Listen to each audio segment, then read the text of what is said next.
আমরা প্রেস ক্লাবে অবস্থান করব, কিন্তু পুলিশ আমাদেরকে দাওয়াত দিয়ে নিয়ে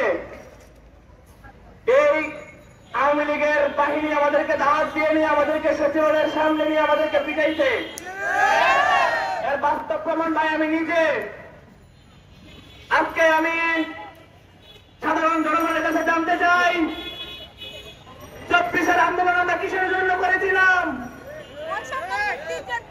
পুলিশের পোশাক আপনারা পাল্টাইতে পারবেন, কিন্তু পুলিশের যে আচরণ, সেই আচরণ কি পাল্টাবে?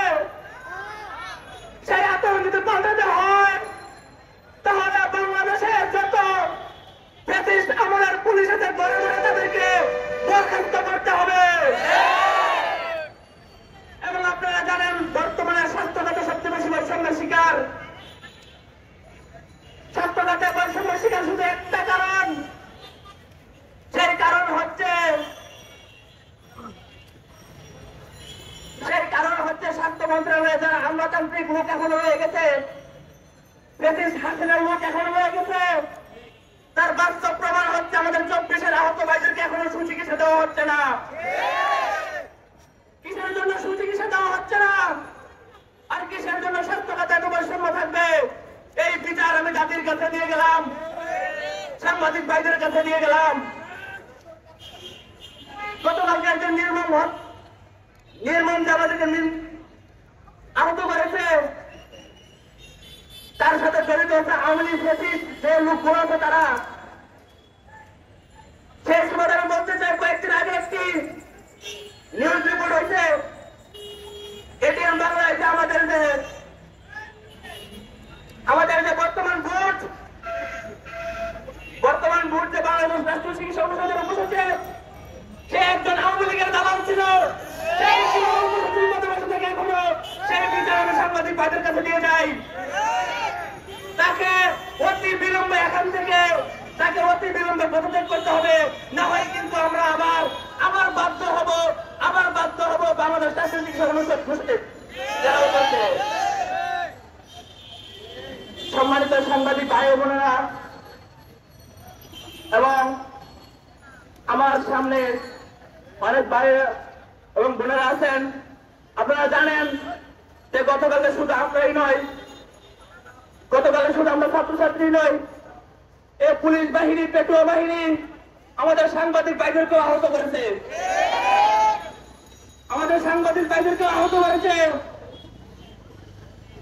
শুধুমাত্র সত্য প্রচার করার জন্য। এই স্বাধীন বাংলাদেশ শুধু সত্য প্রচার নাই করতে পারে।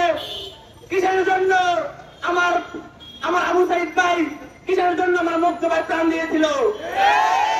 কিসের জন্য আমরা বৈষম্যের শিকার হব?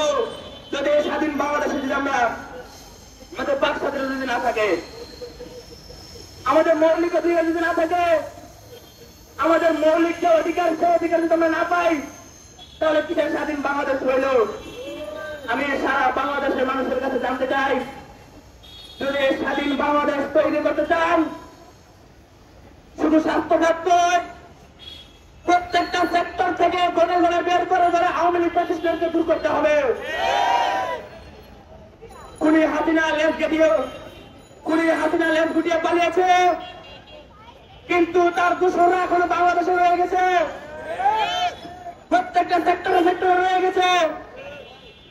আপনারা আমার দিক তাকালে দেখতে পারবেন, 24-এ যেভাবে পুলিশ পিটিয়েছে, সেই 25 সেইভাবে পুলিশ আমাকে পিটিয়েছে। আমার থেকে দাঁত ভেঙে দিয়েছে ওরা। তবে কিসের স্বাধীনতা বাংলাদেশে পাইলাম? সে পুলিশদেরকে আপনারা ধরে বিচার করেন। সে পুলিশদের বিচার চাই আমরা, আমাদের ন্যায্য 4 দফা অধিকার আমরা ফিরিয়ে নিতে চাই ইনশাআল্লাহ। আর স্বাস্থ্য মন্ত্রণালয়, স্বাস্থ্য অধিদপ্তর, আপনারা হয়তো ভুলে গিয়েছেন যে 24-এর আন্দোলনের কথা। এই ডিএমএফ জাতি এমন এক জাতি, বিগত 17 বছর ধরে বৈষম্যের শিকার। কিছু নাই বললেই চলে, আর শুধু আছে নিজের ভিতরে একটা প্রাণ, সে প্রাণটাও বিলিয়ে দিতে ডিএমএফ জাতি ভয় করবে না। ডিএমএফ জাতিকে ভয় দেখিয়ে লাভ নাই। এই ডিএমএফ জাতি কোন নতুন কোন জাতি নয়। নতুন কোন বৈষম্যের শিকার জাতি নয়। এ জাতি ব্রিটিশ আমল থেকে বৈষম্যের শিকার। গ্রাম অঞ্চলে মানুষ চিকিৎসা পাচ্ছে না। একটা গ্রামের মানুষ ঢাকায় আসতে হয়, ঢাকায় আসতে আসতে তার মৃত্যু হয়ে যায়। কিসের জন্য? আসলে গ্রামে ভালো কোনো সুচিকিৎসা নাই। আর আমরা টিএমএফ জাতি আজকে বেকার। আমাদের কমিউনিটি ক্লিনিক গুলোতে আওয়ামী লীগের আমলে ছাত্রলীগের কমিউনিটি এখনো চালাচ্ছে কিসের জন্য? সেই কমিউনিটি ক্লিনিক গুলোতে আমাদের নিয়োগ দেওয়ার জন্য আমরা বলেছিলাম। আমরা কি অপরাধ করেছিলাম? আমাদের উচ্চশিক্ষার দরকার। শিক্ষা মানুষের মৌলিক অধিকার। সে অধিকার নীতি আমরা অপরাধ করেছিলাম।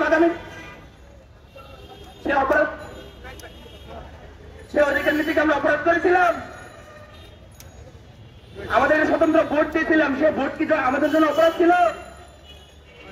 সকল কিছুর পরিপ্রেক্ষিতে আমি জানাতে চাই, আমরা কোনো অপরাধ করি নাই, কিন্তু আমাদেরকে নির্মম ভাবে আহত করা হয়েছে। তার প্রমাণ এখানে অনেকগুলো প্রমাণ রয়ে গেছে।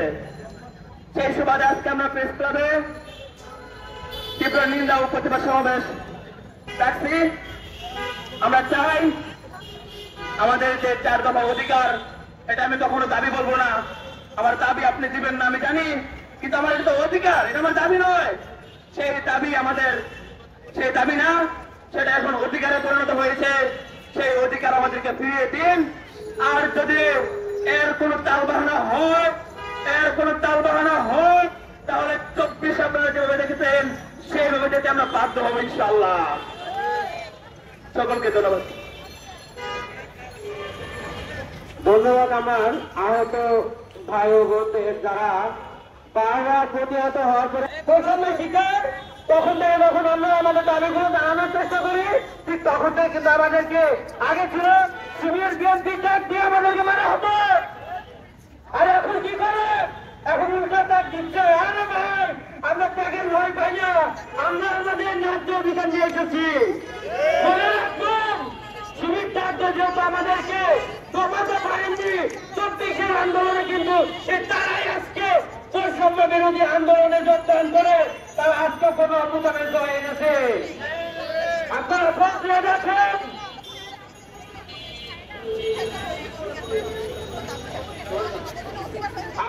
নিয়ে দেখেন, কোন অভ্যুত্থানের আন্দোলনে ঠিক প্রতিটা কর্মসূচিতে আমাদের টিএমএফ ভাই বোনেরা আগে ছিল। ঢাকার মিরপুরের সেই পোস্ট নাম্বার নিয়ে খোঁজ নিয়ে দেখেন।